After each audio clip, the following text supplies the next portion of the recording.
honrado de esta nueva oportunidad de estar acá en este país querido y respetado y sobre todo en este ambiente judicial, porque en la vida a mí también yo había escogido un perfil más bien dedicado solo a la academia y un poco circunstancias fortuitas, cuando vuelve la democracia en la Argentina, me brinda la oportunidad de entrar a la justicia, donde estuve 23 años, 4 en una sala superior en materia civil y comercial y 19 en una Corte Suprema ejerciendo de juez constitucional, porque en nuestro país federal las Cortes Supremas estaduales controlamos de la Constitución Nacional y estadual todas las normas jurídicas. Nosotros tenemos un sistema muy similar al sistema norteamericano, control difuso, etc. Y entonces estuve 23 años ahí dentro de la magistratura y por eso esta especie de formación esquizofrénica, por un lado la academia, donde, en fin, apenas recibido permanezco en ella. Y efectivamente, entrando en materia, lo primero que diría es que tenemos una cultura promovida de nuestra Facultad de Derecho que se impone remover, cambiar. Sin duda, el Estado de Derecho que conocemos, moderno, ha tenido dos grandes rostros, uno en el norte de nuestro continente y otro a partir allá de la Francia revolucionaria. Justamente somos herederos de esa cultura jurídica, juridicista y legalista que supimos forjar a lo largo del siglo XIX. Luego vino el XX, básicamente fortaleciendo al poder ejecutivo, al poder administrador, y el siglo XXI es el siglo del poder judicial. Pero desgraciadamente se mantiene en nuestra Facultad de Derecho una inercia que cuesta comprender por su distancia, por su lejanía con la realidad. Nuestra Facultad de Derecho, no voy a hablar de las colombianas, si bien conozco a varias de ellas y frecuento en fin, he publicado por lo menos en 2 universidades libros acá de Colombia.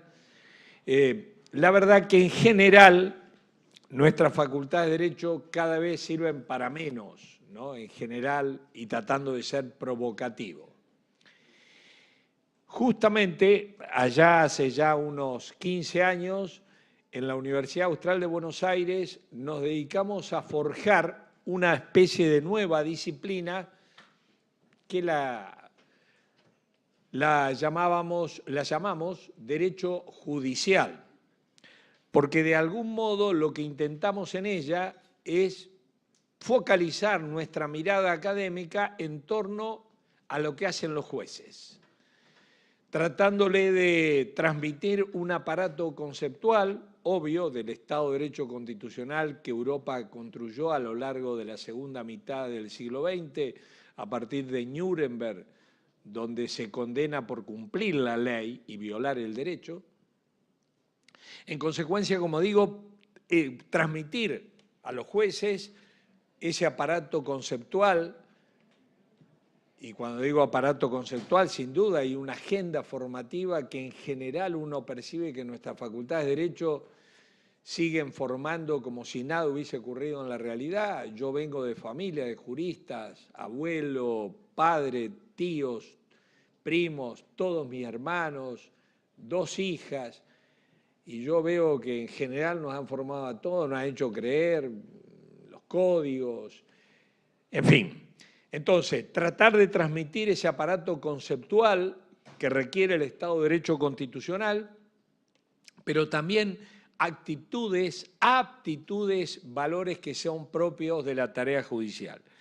Y yo viví ese déficit formativo en carne propia, porque entré a la justicia, incluso con la resistencia de mi padre, porque estimaba que yo no estaba preparado para ser juez, dado, así me lo decía, que yo no tenía ni la más remota idea de la ley. Y una de las causales de destitución de los jueces es ignorancia manifiesta de la ley, y a juicio de mi padre yo entraba en esa causal. Y efectivamente yo entré con mucho temor. Bueno, yo me he dedicado a la teoría del derecho, y eso para mi padre obviamente era pura guitarreada, eso no era derecho, porque el derecho estaba en los códigos. El derecho requería respuestas inequívocas, binarias. Esto es derecho o esto no es derecho, y por eso lo molestaba mucho cuando yo respondía, mirá, en principio, y eso para él era una prueba de que yo ignoraba el derecho.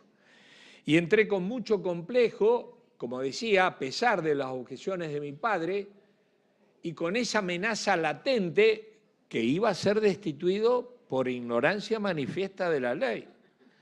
Y claro, me pasé 23 años pensando que podía llegar ese expediente, que no iba a saber qué hacer.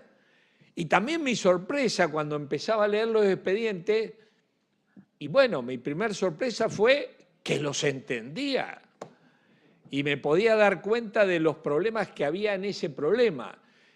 Mi segunda sorpresa fue que, en fin, tímidamente al comienzo me atrevía a sugerir respuestas jurídicas reformuladas o inéditas que obviamente no se me ocurrieran a mí, sino yo comprendía que estaban ahí en el derecho, quizás no explícito, pero sí concentrado en potencia, implícito en principio, en derechos humanos, etcétera, etcétera.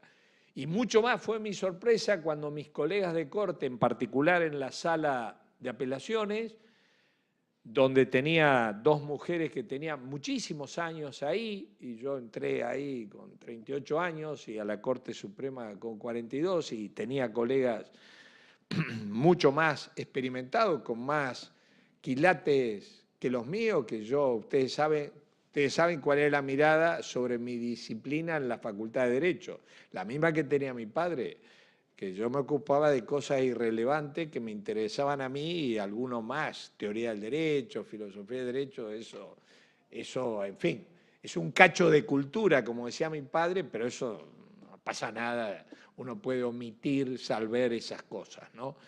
Bueno, en definitiva, por eso digo, realmente esa currícula, llevamos 15 años dictando una maestría, hemos formado muchos jueces, no solamente en la Argentina, sino hemos formado muchos jueces en América Latina, en distintos países que han venido allá a la maestría, y hemos armado una currícula donde no damos ninguna norma jurídica positiva.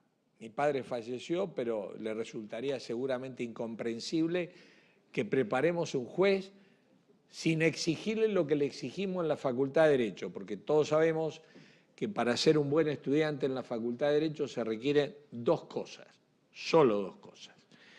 La primera, mucha memoria, y la segunda, ninguna capacidad crítica, porque si el alumno no logra controlar su capacidad crítica y se introduce un examen, por ejemplo, diciéndole al tribunal, bueno, señores miembros del tribunal, yo he estado pensando, bueno, eso estará una irreverencia injustificada, porque seguramente se lo reprimirá.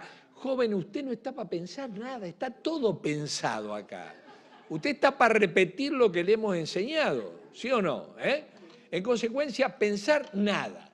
Y uno puede ser autista y terminar medalla de oro,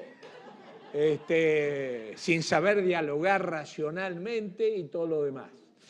Digo, yo viví todo eso, porque como digo, entré muy acomplejado, a pesar de ser argentino, muy acomplejado, con una autoestima muy baja, que fue, bueno, nadie me lo cree, pero es así. y fui adquiriendo autoestima, por lo menos entre colegas, a fuerza seguramente de, en fin, de mucho temor. Y la verdad es esa, yo había entrado a tribunales, y créanme, sin haber leído nunca ninguna sentencia entera. Y no porque fuera, en fin, vago, más bien tuve una carrera de buenas notas, quizás porque tenía la condición de la memoria y ninguna capacidad crítica en aquel momento, pero efectivamente me encontré con la necesidad de empezar a hacer sentencia y nadie me había enseñado a hacer sentencia. ¿Qué quiero poner de relieve con estas notas un poco jocosas? Es justamente que la verdad es que no nos preparan para ser juez, y mucho menos para ejercer el enorme poder que tenemos. Un juez constitucional, obvio los colombianos, lo dejo de lado, yo tuve conciencia y me sorprendí el poder que teníamos. Me di cuenta que casi, y si me apuran suprimo el casi, podemos decir lo que se nos antoja, sobre todo si sabemos decirlo. Y esto me sorprendió, el poder enorme que tenemos en nuestras manos. Si queremos, ponemos en crisis al Ejecutivo, ponemos en crisis a todos los demás poderes, si de algún modo uno actúa inmoralmente. Entrando en materia, yo voy a tratar de seguir la línea de la decana, pero me parece contradiciendo varias cosas que ella dijo. Voy a entrar con una especie de definición también de ética. Hay dos palabras que ahí compiten, ética y moral, como sabemos, que si bien la etimología las une, lo cierto es que en la filosofía, sobre todo después de Hegel contra Kant, se separan esas dos nociones, ética y moral, y hay una tercera palabra que a mí no me gusta para nada, que es deontología. No porque la inventara Bentham, sería bastante infantil poner reparo por el autor de la palabra, pero sí por su etimología. Deontología apunta a deonto, a deberes, y la ética en realidad, el deber es sucedáneo del bien. La ética, la moral, trata de precisamente identificar que se reconozca algún bien y luego lo sucedáneo, lo derivado, son los deberes para alcanzar el bien. ¿Vos querés ser un buen médico? Bueno, yo te voy a enseñar los deberes que tenés que hacer. Por ende, lo primero es el bien y luego los deberes en aras de procurar ese bien, que puede ser un bien personal, puede ser un bien para la sociedad, puede ser el bien para el medio, la materia en la que nos dedicamos, medicina, abogacía, la que sea, el bien de los auxiliares, el bien de los usuarios, etc. El corazón de la ética está en eso. Yo, la verdad es que si tuviera mucho tiempo, también me dedicaría a plantear por qué la ética sigue siendo una materia ignorada. Y en buena medida la culpa la tienen las facultades de Derecho. Todavía siguen enseñando, no digo las colombianas y mucho menos a los Andes. Estaba ahí, soy muy amigo de Diego López. Bueno, y entonces, pero efectivamente digo, en general nuestra facultad de Derecho, por ejemplo, siguen enseñando que una cosa es el derecho y otra cosa es la moral. Esa cosa que hoy es tan difícil de sostener a la luz de la realidad del derecho, no de postulados conceptuales. Entonces, ¿a qué voy a llamar ética profesional? Sucintamente diré, la ética es un discurso de la razón, no de la fe, de la razón, que se dirige a la razón del profesional, dado que estamos hablando de ética profesional, al que procura persuadir con los bienes que la ética va a procurar, y trata de convencerlo con esos bienes, mostrándole y las razones que lo avalan, a los fines de que el destinatario asuma un compromiso en el servicio profesional, no con la mediocridad compatible con el derecho, sino un compromiso con la excelencia. Yo creo que el problema en general es que seguimos mezclando la ética profesional con la dimensión disciplinaria. Una cosa es la ética y su responsabilidad y otra cosa son las responsabilidades jurídicas y los deberes jurídicos, administrativos, penales, civiles, internacionales. Ahí está la Corte Interamericana que si prestamos mal el servicio nos hace rendir. La responsabilidad, como digo, política, son 9, pero básicamente esas 5 son las típicamente jurídicas: civiles, penales, administrativa, política o constitucional y la internacional. Pero la responsabilidad ética apunta a persuadir para que ese profesional asuma un compromiso con la excelencia en el ser y en el parecer. No basta el ejercicio. Hay que trabajar para convencer. Hace muchos años, y esto pone de relieve nuestra diferencia en la matriz cultural que tenemos con el mundo anglosajón, Francia confió en la ley, y ahí lo dijo en la Declaración de los Derechos del Hombre y del Ciudadano. El único límite para la libertad es la ley. En el mundo anglosajón, no, hay muchos deberes que obviamente impone el ethos, la ética social, los deberes para con el otro, que se computan. Y en consecuencia quería contar esa anécdota que hace unos cuantos años yo era presidente de la Junta de Cortes Supremas en la Argentina. Venía Sandra O'Connor a darnos una conferencia, la jueza de la Corte Suprema de Estados Unidos, tuvo un problema de salud y me sugiere en su reemplazo a Antolín Scalia, ¿no? Fallecido juez del año pasado.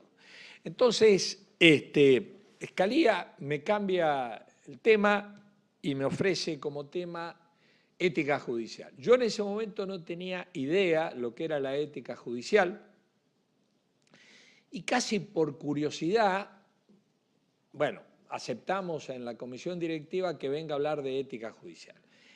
La tesis que nos expuso Scalia básicamente fue esta: no se preocupen tanto por ser buenos jueces, sino por parecer, por convencer a la sociedad que son buenos.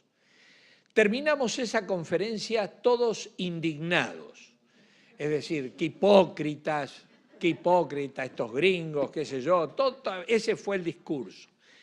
Con el tiempo le di la razón a Scalia. No en ese momento, quiero aclarar, porque por otro lado salí ahí a plantearle interrogantes de mi ignorancia, porque efectivamente lo que nos decía Scalia, que si uno se mira al espejo y se considera que es re bueno y además duerme tranquilo con su conciencia, eso no basta. Lo importante es que la sociedad duerma tranquila teniéndome a mí de juez. Y si yo me considero que soy re bueno y la sociedad considera que soy re malo, soy re malo. Punto, punto, punto. Entonces, el trabajo ético consiste en ser y parecer. Y ese parecer se construye no solamente en las horas del tribunal. Voy a tratar de distingo entre el derecho y la ética, los deberes jurídicos y los deberes éticos. Fíjense, el primer distingo muy importante, lo dijo la decana. El derecho es de mínimo, la ética es de máximo. Efectivamente, para decirlo pensando en el marco de cualquier profesión. Uno en cualquier profesión puede distinguir 3 sectores. El primer sector es aquel que ni siquiera cumple la ética mínima que está contenida en el derecho. Por supuesto, ese sector profesional termina con problemas en los tribunales o presos. Es un pequeño sector. Luego hay un amplísimo sector, cuantitativamente muy numeroso, que es donde estamos la gran mayoría, que somos los mediocres, los que nos limitamos a cumplir con el derecho. Y el derecho es re fácil engañarlo, es facilísimo. Y lo digo yo que fui 23 años. ¿O ustedes van a creer que la imparcialidad judicial se cubre satisfaciendo las exigencias de las causales de recusación y excusación? Eso es una ingenuidad. Eso es obvio, es torpeza, el mínimo. Pero bueno, ahí está el grueso. Los que nos limitamos a cumplir con la ley, y bueno, llegar a los 70 años sin ningún proceso penal tiene mérito, pero no da para nada más que, bueno, punto, alguna oración fúnebre y punto, ¿no? Pero luego hay un tercer sector. Ese tercer sector está constituido de aquellos que no se limitan a cumplir con la ley, sino que asumen un compromiso con la excelencia. Pongo un ejemplo de un área o de alguien que puede ser al menos a la distancia conocido por ustedes. San Martín. San Martín, como ustedes saben, fue un militar argentino y en un momento dado, en lugar de quedarse en Mendoza comiéndose unos buenos asados y tomándose unos buenos vinos y jugando con la nieta, este tonto decide cruzar los Andes enfermo en una camilla en aras de la libertad de los pueblos latinoamericanos. Sin duda no estaba obligado por la ley. Asume este compromiso voluntariamente, mucho más allá de lo que le exigía la ley. Por eso a ese tercer sector, solo a ese tercer sector, son a los que se los recompensa poniéndole sus nombres a las calles. Se le levantan monumentos, se le ponen sus nombres a las aulas. Si hay que ponerle monumento a aquel que no tuvo proceso penal y murió así, nos van a faltar plazas. ¿Está claro? En consecuencia, la ética es algo superior de máximos, ser y parecer. Porque cuando un juez dicta una buena sentencia, e incluso cubriendo lo que Alexis llama la legitimación argumentativa, no basta, porque si el juez que la dictó tiene muchas cosas escondidas en su ropero, el primero que se va a encargar de abrir ese ropero es el que perdió el juicio. Por ende, es muy importante esta cuestión de lo que se llama idoneidad ética. Para designar a un juez no basta la idoneidad cognoscitiva, saber mucho de derecho. Yo cada vez confío menos en eso, pero esto será una rareza de viejo, pero me dan miedo a veces los académicos, porque si son deshonestos, como no es incompatible ser un pirata y un gran académico, le tengo mucho miedo, porque por las dudas, digo, ¿no? Entonces, idoneidad cognoscitiva, idoneidad aplicativa, prudencial, son jurisprudentes, hacen jurisprudencia.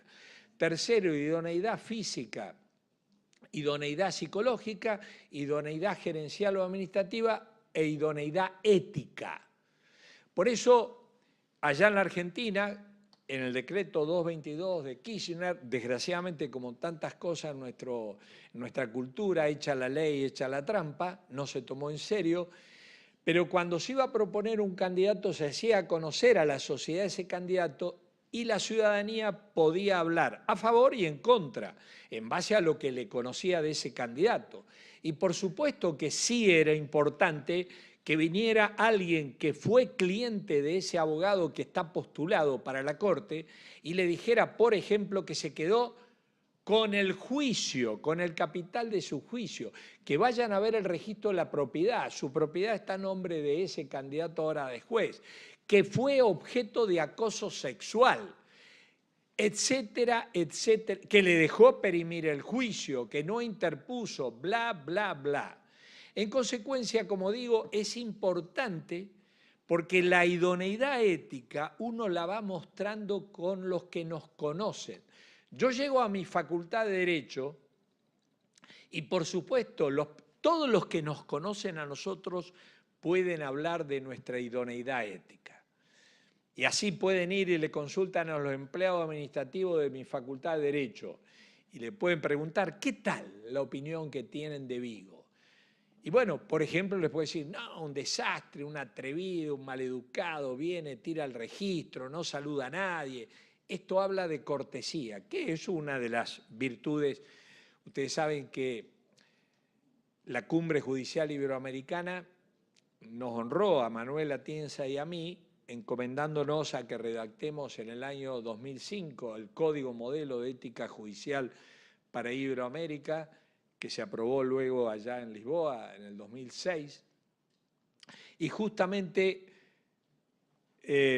la astucia de la cumbre fue designar dos filósofos del derecho que venimos de filosofías del derecho, somos muy amigos, pero publicamos libros. El lunes empiezo una maestría en la Argentina con Manolo, que codirigimos, pero digo, nuestra primera prevención fue no discutir fundamentos, sino ponernos en la perspectiva de la sociedad. ¿Qué quiere una sociedad de un juez? Y así pudimos avanzar sin demasiados problemas, con la condición de no discutir fundamentos. Y nos dimos cuenta que, en definitiva, lo que íbamos consagrando en los 13 principios del Código Modelo de Ética Judicial para Iberoamérica, que tiene el respaldo de las 22 Cortes Supremas de Iberoamérica, Consejo de la Magistratura, etcétera, fue esa, ponerlo en la perspectiva. Y en definitiva nos dimos cuenta que lo que le pide la ciudadanía al juez es lo que yo le pido a mi médico. ¿Qué le pido a mi médico? Por supuesto, lo que estaba diciendo como profesor, que me respete, que me trate afablemente. En segundo lugar, ¿qué más me pide?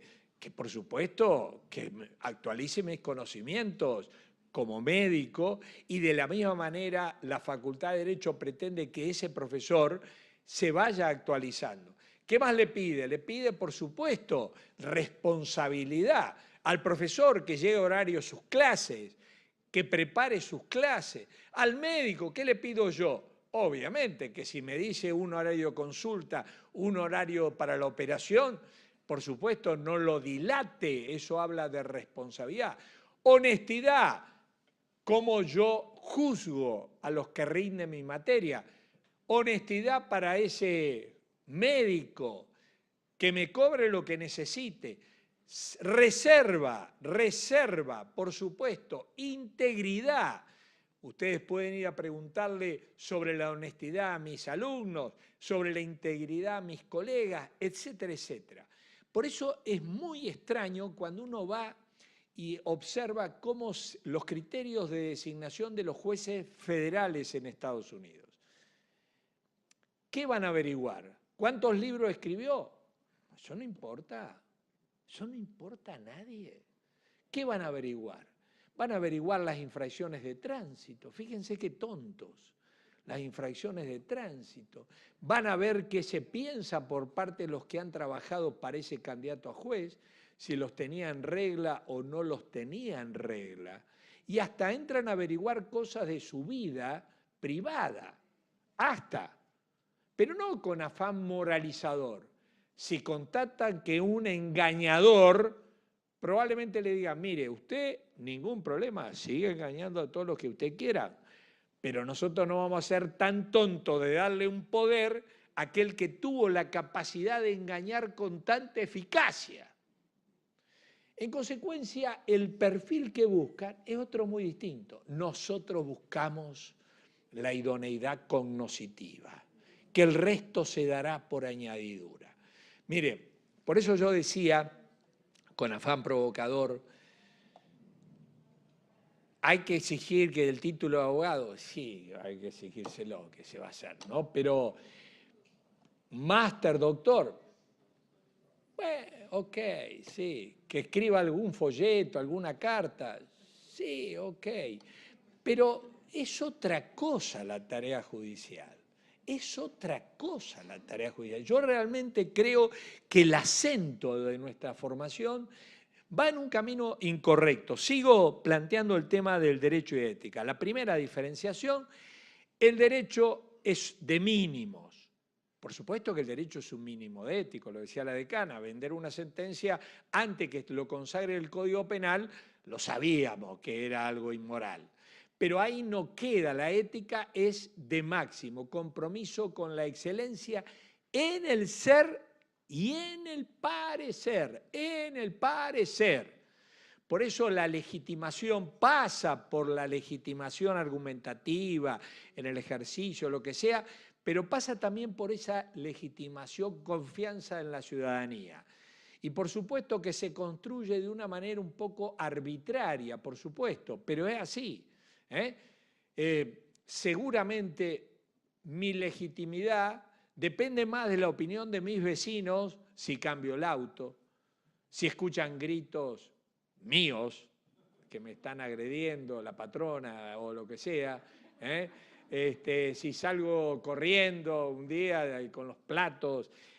Esa legitimidad es lo que estoy hablando. Siguiendo rápidamente, porque quiero concluir cómo debería ser un código de ética y cómo debería ser la responsabilidad ética, que no es disciplinaria. En un código de ética pasa un segundo aspecto. Entonces, el derecho no es, segundo criterio, mínimo y máximo dije el primero. El segundo, el derecho no es voluntario. El derecho no apela a mi voluntariedad del deber jurídico.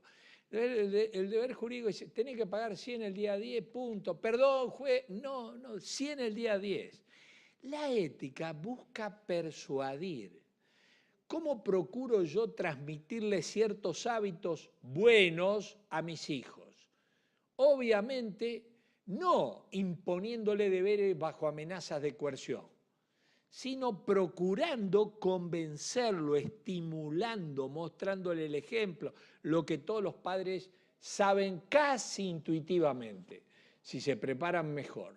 Pero entonces, el derecho no apela a la voluntariedad, la ética es imprescindible. San Martín cruzó los Andes, no porque si no venía la policía o el juez, lo hizo voluntariamente. Y en fin, tengo ejemplos cercanos, ese médico, perdón la falta de humildad argentina, pero pongo otro ejemplo argentino, Favaloro, un poco el médico que inventó lo de iPass, que terminó suicidándose, un poco por el hastío, ¿no?, argentino, pero y la ética no requiere la voluntad. La tercera distinción, el derecho juzga actos, la ética apela a virtudes, como dijo la decana. Ustedes saben que la virtud, en definitiva, es un hábito bueno, así como el vicio es un hábito malo. ¿Cómo se adquiere la virtud o el vicio? Ejecutando el acto hasta que uno adquiere, lo que decía Aristóteles, la doble naturaleza, fuerza de estar doblando la página, termina marcada esa doble naturaleza, decía Aristóteles, ¿no? Entonces, la ética genera hábitos. Por supuesto que una golondrina no hace verano, como decía también Aristóteles, y sin duda que uno va adquiriendo. Y es interesante, vuelvo al mundo anglosajón. Hart, cuando ustedes saben, Hart dice las reglas, generan por el lenguaje, textura abierta, casos fáciles y casos difíciles. Muy bien, frente a los casos difíciles no hay derecho, porque ¿qué hago con el chico que el vehículo pisó el césped? Puedo hacerle una multa o puedo no hacerla, con lo cual el derecho no habla y es el juez el que crea el derecho. Entonces dice, ¿qué hacemos? Se pregunta Hart en la obra más importante de él, The Concept of Law, comienzo de la década del 60, ahí se pregunta, ¿y cómo hacemos entonces? El juez va a crear el derecho, lo va a inventar al derecho, porque el derecho no dijo nada. Dijo sí y dijo no al mismo tiempo, con lo cual se anula. El juez lo crea. Y entonces lo que el consejo de Hart, busquemos personas que tengan los hábitos que le pedimos a un juez. Hart pide que haya mucho conocimiento, muchos libros. No, busca que haya, por ejemplo, responsabilidad, que haya capacidad de razonamiento, que haya capacidad de diálogo, capacidad para confesar un error, estoy agregando, pero las llama virtudes propias de un juez, hábitos propios de un juez. A la ética le interesa, al derecho le interesan los actos, a la ética le interesan los actos, las virtudes, los actos repetidos y el bios también. Esta es la materia de la ética, actos, hábitos y el bios. Por eso se acordarán ustedes que Aristóteles distinguía 3 modos de vida, 3 bios, apoláuticos, teoréticos y políticos, pero más allá de esta clasificación, lo cierto es que a la vida también le vamos dando un juicio a la vida en su integridad que se define al momento de la muerte, es el momento definitorio de la calidad ética de esa vida. Pero entonces, el derecho juzga actos, la ética le interesan también los hábitos. No voy a desarrollar todo esto. Sí, otro criterio distintivo. Al derecho no le interesan las intenciones. A la ética le interesa de manera decisiva las intenciones.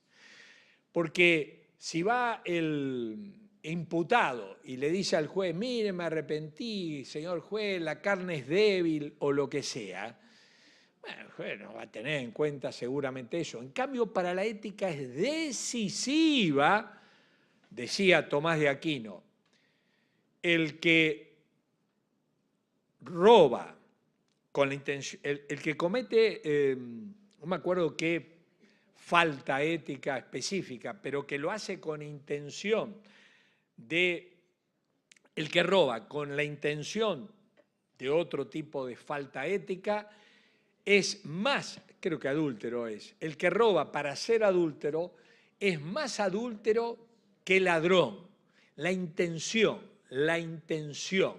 Por eso sí en un tribunal de ética es relevante la intención, es relevante.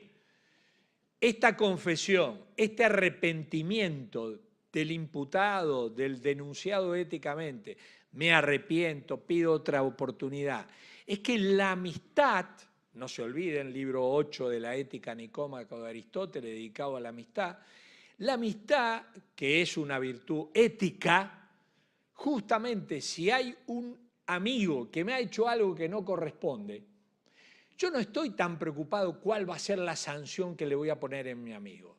Lo que estoy preocupado es cómo sigue mi relación, en qué medida se hace cargo de que eso que hizo está mal y me pide una nueva oportunidad, pide que yo lo disculpe, lo perdone. Eso es el campo de la ética.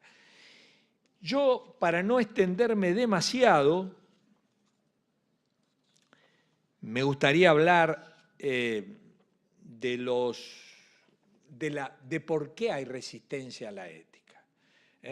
Señalo y después paso a lo que quiero decir, cómo debería ser un código de ética, por lo menos la responsabilidad ética que yo auspicio, que no es disciplinaria. En un código de ética pueden faltar las sanciones, lo que no pueden faltar son los premios, no las sanciones. Para eso está el derecho, el debido proceso y todas esas cosas. Pero digo, rápidamente, ¿por qué a veces no soy tan optimista entre abogados? Acá, por supuesto, soy recontra optimista, pero digo, fuera de este ámbito no soy muy optimista con los abogados. E insisto, todos mis hermanos son abogados, tengo cualquier cantidad de primos, todos mis tíos, mi padre. Entonces, la primera es el juridicismo. Los juristas nos creemos que la solución está en la ley. Y el imaginario y la sabiduría popular ya lo dijo hace mucho tiempo. Echa la ley, echa la trampa. Entonces la cuestión no está en esta tentación de que con la ley nos vamos a salvar. Con la ley yo creo que no nos vamos a salvar. En segundo lugar, a veces veo que hay reparo a la ética porque tienen el temor de que venga alguna religión debajo del discurso moral. Por supuesto que la filosofía moral, la ética de la que estamos hablando, es de la razón, es obvio que no hay confesionalidad. Esto está re claro desde hace mucho tiempo, desde el siglo XIII, cuando discutían contra el voluntarismo teológico, contra Guillermo de Ockham, Nicolás de Cusa, Duns Scotus, todos esos tipos. En tercer lugar, a veces veo el reparo a la ética, me van a sacar privacidad. Obvio que sí, pero es voluntario. Vos quisiste ser juez. Cuando dijiste sí, viene con una serie de beneficios y también restricciones. No podés seguir frecuentándolo al Chapo Guzmán aunque vos lo conocés desde chico. ¿Qué le vamos a hacer? No podés tener una Ferrari. Austeridad republicana, dice la Ley de Ética Pública en la Argentina y el Código de Ética Judicial de la provincia de Santa Fe. Se pierde la privacidad, no se pierde, pero se reduce sensiblemente. Es parecer. Hay que trabajar para inspirar confianza. Y entonces la gente le interesa muchísimo y se puede perder la confianza en una fiesta. En una fiesta. Yo, hasta entrar a tribunal, hasta los 38 años, me fui dando cuenta con el tiempo. Al principio cometí errores éticos por ignorancia, obvio. Pero a mí la fiesta era una cosa que me gustaba, y además como era un aburrido académico, la oportunidad de dejar de ser aburrido eran las fiestas. Pero ahí me di cuenta, y aquí reparo una sanción que le aplicaron a 3 ministros de la Corte Suprema del Paraguay y el Tribunal de Ética. ¿Qué habían hecho estos 3 ministros? Salieron abrazados con un senador del Partido Colorado en una foto en el diario ABC de Asunción. ¿Cometieron algún delito? No. ¿Alguna falta jurídica? No. ¿Falta ética? Sí. ¿Aporta la credibilidad esa foto? No. ¿Que tenían ganas de ir a la fiesta? No hubiesen sido jueces. Y punto, si no estaban obligados. Se le gustan tanto la fiesta con el senador y no van. Escogen el senador, la Ferrari, austeridad republicana en los bienes que luzco, y si yo la Ferrari no la resisto y puedo comprármela, y no sea juez, porque no va a poder andar en una Ferrari, porque además, si no te diste cuenta, lo más probable es que cuando bajé en tribunales te quemen la Ferrari con vos adentro. Por lo menos en la Argentina y en cierto momento, Y como digo, yo vengo de familia de abogados y que litigan, ¿no? Entonces, como digo, se reduce la privacidad. Y yo lo que diría es, yendo al tema que quiero dar, es un código de ética. A ver, hay un problema en la ética que no tenemos un discurso propio. Nos lo presta el derecho y esto es un problema. Nos habla de tribunal, nos habla de proceso de responsabilidad ética, nos habla de sanción ética y esto complica la especificidad de la ética. Yo en mi condición de primer secretario de la Comisión Iberoamericana de Ética Judicial, que me designó la Cumbre Judicial Iberoamericana 2006-2010, participé en muchos códigos de ética en el continente. Para mi gusto, el código de ética que mejor comprende la especificidad de la ética es el Código de Ética del Paraguay, Código de Ética Judicial del Paraguay. En buena medida, ese código de ética, primera característica, es un código de principios. Los principios son ética concentrada. Puede haber reglas, obviamente, pero el principio condensa la ética y puede haber reglas las más significativas que se proyecten desde ese principio. Yo violento la imparcialidad de mil maneras, de mil maneras. Puede haber reglas que lo prevean, pero nunca van a agotar el contenido ética del principio. Entonces, la primera sugerencia, un código de ética de principios y algunas reglas. Usted me dirá, pues yo, ¿se imaginan ustedes que sigo frecuentando mucho a los códigos? Yo viajé ayer, tuve martes y miércoles una sesión con varios ministros de la Corte Suprema del Uruguay. Estaba Ricardo Pérez Manrique, Leslie Van Rompuy, en fin, hablando de ética judicial, justamente, ¿no? Pero es un poder judicial realmente en el sentido de una enorme conciencia y tradición ética. Pero vuelvo al tema de los principios y algunas reglas.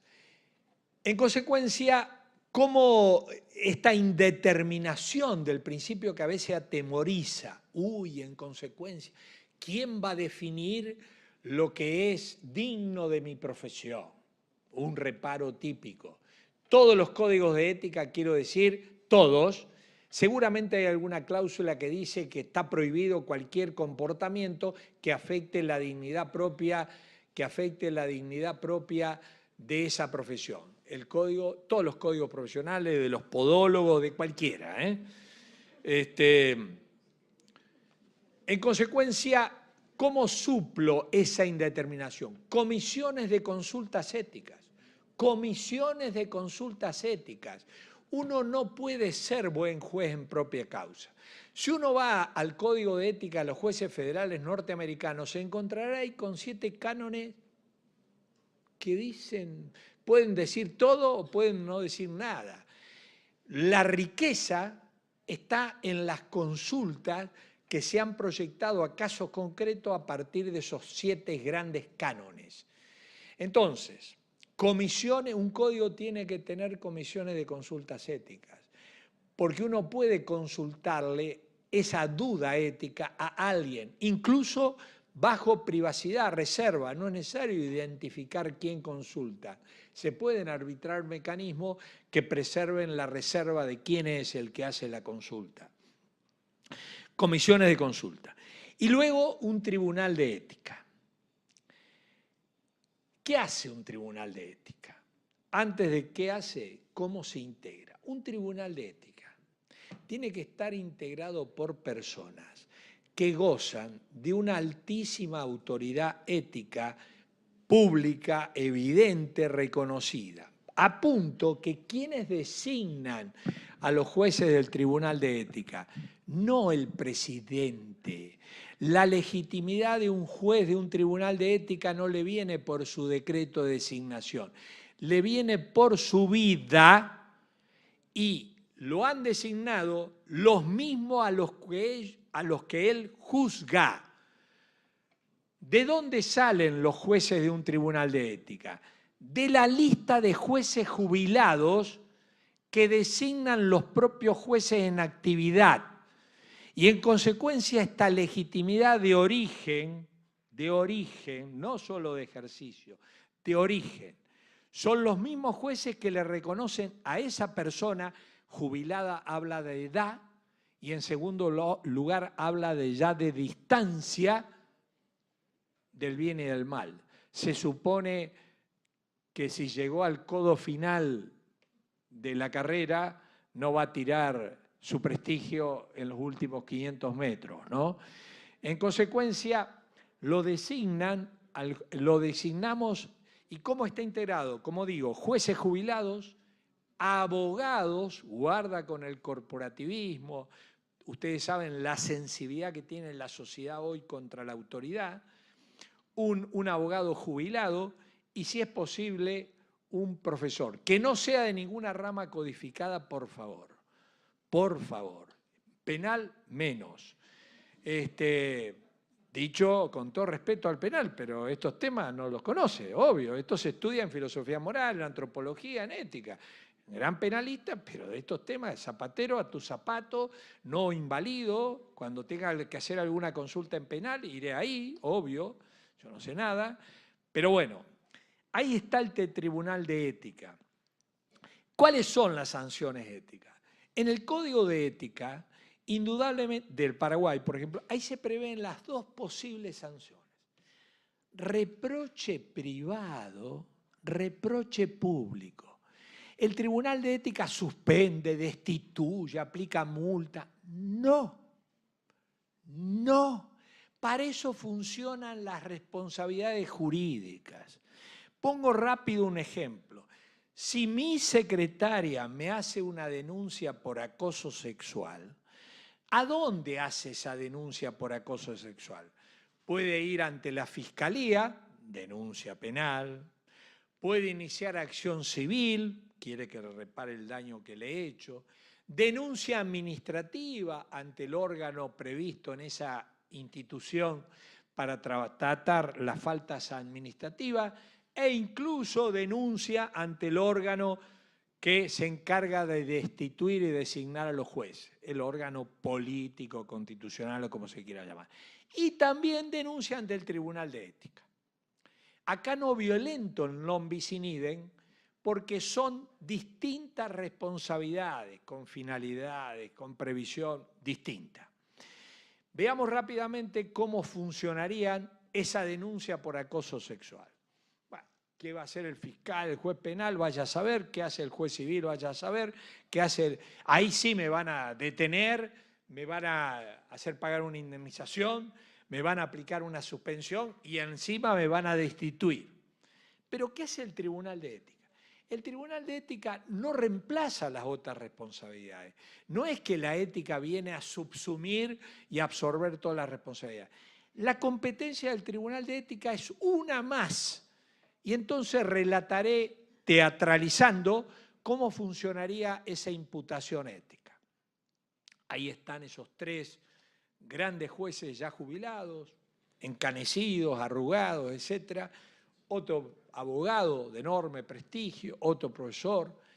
Bueno, tienen la denuncia que me hizo mi secretaria, una página que relata que tal día la hice quedarse a trabajar y cuando terminó el trabajo le dije que la quería invitar a cenar, qué sé yo. Bueno, muy bien. Entonces paso ante el tribunal y teatralizando la audiencia diré, me reciben esto, ¿qué tal Vigo? ¿Qué tal tu familia, tu hermano, tus primos? ¿Todo bien? ¿Qué tal tu vida? ¿Estás trabajando algo? Ah, mirá, sí, y estuviste allá. Bueno, che, vamos a lo que tenemos, ¿sabés? Pues sabés que te hicieron una denuncia a tu secretaria que tal fecha vos pasó esto con la secretaria. Ahí cabe, no nos olvidemos, está el juez penal, el juez civil, la autoridad administrativa, el Consejo de la Magistratura, o como se quiera llamar, el Parlamento, etcétera, etcétera, operando también. Aquí una cosa más. Si la ética es un discurso de la razón que procura sensibilizar, persuadir al profesional para que asuma el compromiso con la excelencia en el ser y el parecer, lo que busca este tribunal es justamente hasta dónde este profesional está dispuesto a asumir ese compromiso. En consecuencia, aquí no hay que juridizar la ética. Aquí lo fundamental es esta parte testimonial face to face, cara a cara, a ver, comentame. Y aquí sí cabe que yo le diga a ese tribunal de ético, sí, la verdad que me gusta esta chica, pero bueno, y ando mal con la patrona, todo esto, ¿ok? Y que el tribunal de ética dice, che, pero no seas tonto, vos sos un tipo grande, no seas papelonero. Así habla el Tribunal de Ética, ¿se entiende? Estoy teatralizando. Y puede terminar diciendo, esto es, Este testimonio es la clave. No es, le damos un plazo para producir, ofrecer prueba, luego producir alegato. Eso es juridizar. Para eso está la responsabilidad administrativa, la civil, la penal, la política, consejo, la disciplinaria, como se quiera llamar. Esto es un diálogo de personas de alta autoridad y frónimos, prudentes, en griego, espoudaios, sabios en el buen vivir, que me hablan e interpelan a mi conciencia y procura un instrumento más. Si el imputado no tiene conciencia ética, capaz que saca un pañuelo, se pone a llorar y luego se va al baño a reírse. Bueno, sí, no tiene conciencia ética, no le va a entrar ninguna bala ética, no tiene conciencia, ¿qué quiere que hagamos? Probablemente, ahora, yo quiero decir, entonces este tribunal puede, luego de haber entablado este diálogo, en fin, tan desestructurado, por eso el proceso de responsabilidad ética basta un artículo, porque ahí, sin perjuicio del debido proceso, el tribunal tiene competencia para manejarlo de oficio informalmente. Porque, por eso digo, hay que fijar específicamente cuál es el objeto de este tribunal de ética. Y yo digo, pienso en el ámbito académico, ¿no? Ustedes saben que varias universidades han empezado a sacar códigos de ética, no sé si los Andes tiene, pero la UNAM hace 2 años sacó un código de ética muy bueno. Entonces, yo pienso que he conocido a lo largo de mi vida, frecuentado muchos grandes filósofos del derecho del mundo. Bueno, indudablemente, yo pienso que me convoquen estos grandes profesores, no quiero dar nombres, y me digan, che, Vigo, qué vergüenza, mirá lo que dice esta alumna, que para que aprobarla vos tuviste que pedirle todo esto. Vamos, ese reproche privado, me parece que le tengo más miedo si llega a ser público, en el sentido que el tribunal dice que ha llegado al convencimiento oído, luego de haberme oído, que he faltado a la ética y que en consecuencia el tribunal interpela mi conciencia para que asuma un compromiso en el ser y el parecer sujeto a la excelencia que es propia de aquellos que ejercemos poder. Porque todo profesional ejerce poder, todo, desde siempre. Poder cuyo sentido justificativo es el bien para el que lo presta. Le damos poder al médico que dispone de mi libertad. El médico me dice, Vigo, se terminó, no podés comer todo esto y tenés que tomar. ¿Ok? El poder, todo profesional tiene un poder. En consecuencia, como digo, este tribunal de ética procura interpelar mi conciencia y genera un reproche privado o un reproche público. Mi experiencia me indica que el reproche público uno puede tener cuero duro, pero es una bala muy fuerte, ¿no? Que salgan este tribunal con estas personalidades inobjetables, gente jubilada, que yo mismo he designado, a decir que he faltado a la ética. Es de una eficacia, me parece, superior. A mí, por lo menos, me inspira mucho más miedo que lo que puede decir un juez penal, que en fin, discutiremos. Y fíjense que terminaré con un ejemplo que hace muchos años, antes de la gran reforma a la justicia británica, tuve oportunidad de entrevistarme con la persona física encargada de designar y remover a los jueces. Persona física. El que cumplía esa función era el Lord Chancellor. Bien, antes de la gran reforma británica, ¿no? Al Poder Judicial para adaptarse un poco a Europa continental. Bien, yo le consulto a este Lord qué pasaba si un juez británico cometía una falta ética. Bueno, no me entendía muy bien, tuve que explicarle, digo, bueno, ¿qué pasa si, por ejemplo, lo descubren a un juez conduciendo a exceso de velocidad, ebrio, a una determinada hora de la madrugada? me respondió, bueno, pero eso no ofrece muchas dificultades. ¿Por qué no ofrece dificultades? Bueno, se supone que si es juez, es un caballero, tiene códigos, obvio, sabe los códigos que tiene. Es obvio que él va a renunciar espontáneamente. Yo pensaba en la Argentina, ni a la bolita. Y terminaremos esta discusión en La Haya. Y cobrarán mis nietos. ¿Sí o no? Y este tipo, yo quedaba como un tonto haciéndole reparos. Dice, bueno, pero ¿qué pasa si no renuncia? Bueno, a ver, si no renuncia, por supuesto, yo lo llamaré. Me dijo así, a tomar el té. Le explico que lo que él hizo es indigno de un profesional y él va a renunciar, pero como una evidencia, y yo me resistía a la evidencia, porque si a mí me descubren matando a mi suegra, probablemente yo diré, no, fue, sin embargo, me vino, me habló un espíritu, qué sé yo, qué diré, ¿no? Debido proceso, periciales, ¿sí o no? Y ya terminaremos y saldrá a la prensa y este juez, esto es una maniobra política que me quieren destituir. Allá no pasa nada, eso se confía. Desgraciadamente nosotros tenemos ya demasiados 200 años de una cultura juridicista, pero tratemos de aportarle ética. Hecha la ley, hecha la trampa. Apostemos más a la ética. No tanto a la potesta, a la autoritas, distinción de los romanos que todos conocemos. La clave está que le doy potesta porque tiene autoritas. Si no tiene autoritas, salvo que sea masoquista, le voy a dar potestas.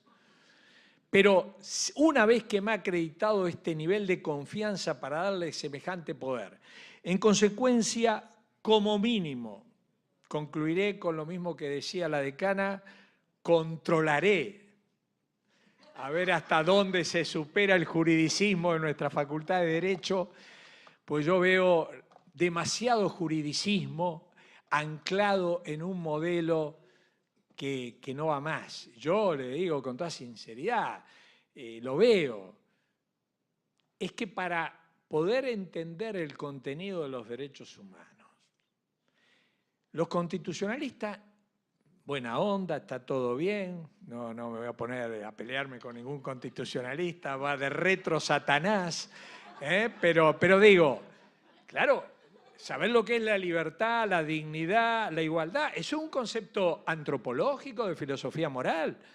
Esa discusión se da ahí. Dime qué piensas del hombre y yo te diré qué alcance va a tener tu libertad, tu igualdad. Por supuesto que es muy distinto entender esto si yo me ubico en Ferrajoli, si yo me ubico en Alexi, si me ubico en Finis. Son distintas concepciones antropológicas.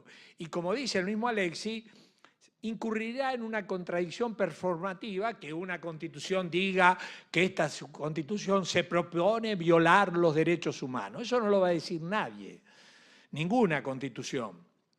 Porque para que haya derecho está adjunta, implícita la pretensión de corrección. Pero de todas maneras, yo sueño. Hay días que soy más pesimista y hay otros días que soy menos pesimista, pero siempre soy pesimista. Con respecto a nuestra Facultad de Derecho, el poder como está ahí instalado, y me parece que con esta confianza en el derecho, en la ley, en las instituciones definidas por el órgano y todo, y en fin, estudiando, ustedes saben muy bien, yo he dicho muchas veces que Colombia debe ser un país que le presta una atención al derecho impresionante y la verdad que hay leyes acá espectaculares. Lo que no sé es qué pasa en la realidad, pero las leyes de ustedes son espectaculares. Alguna vez me tocó ver el tema penitenciario y la verdad que me sorprendió el nivel de perfección. Pero claro, el problema, por eso digo, el problema pasa por otro tipo de formación, ¿no? Yo creo que la Facultad de Derecho tiene una enorme importancia y como mínimo termino con suscribiendo y poniéndome a disposición para ese proyecto de formar jueces, ¿no? La verdad es que a los jueces, mi experiencia me indica que uno va aprendiendo a ser juez, a ejercer el poder, a manejar estos conceptos. Y yo lo veo, nuestra currícula, 450 horas, no da ninguna norma.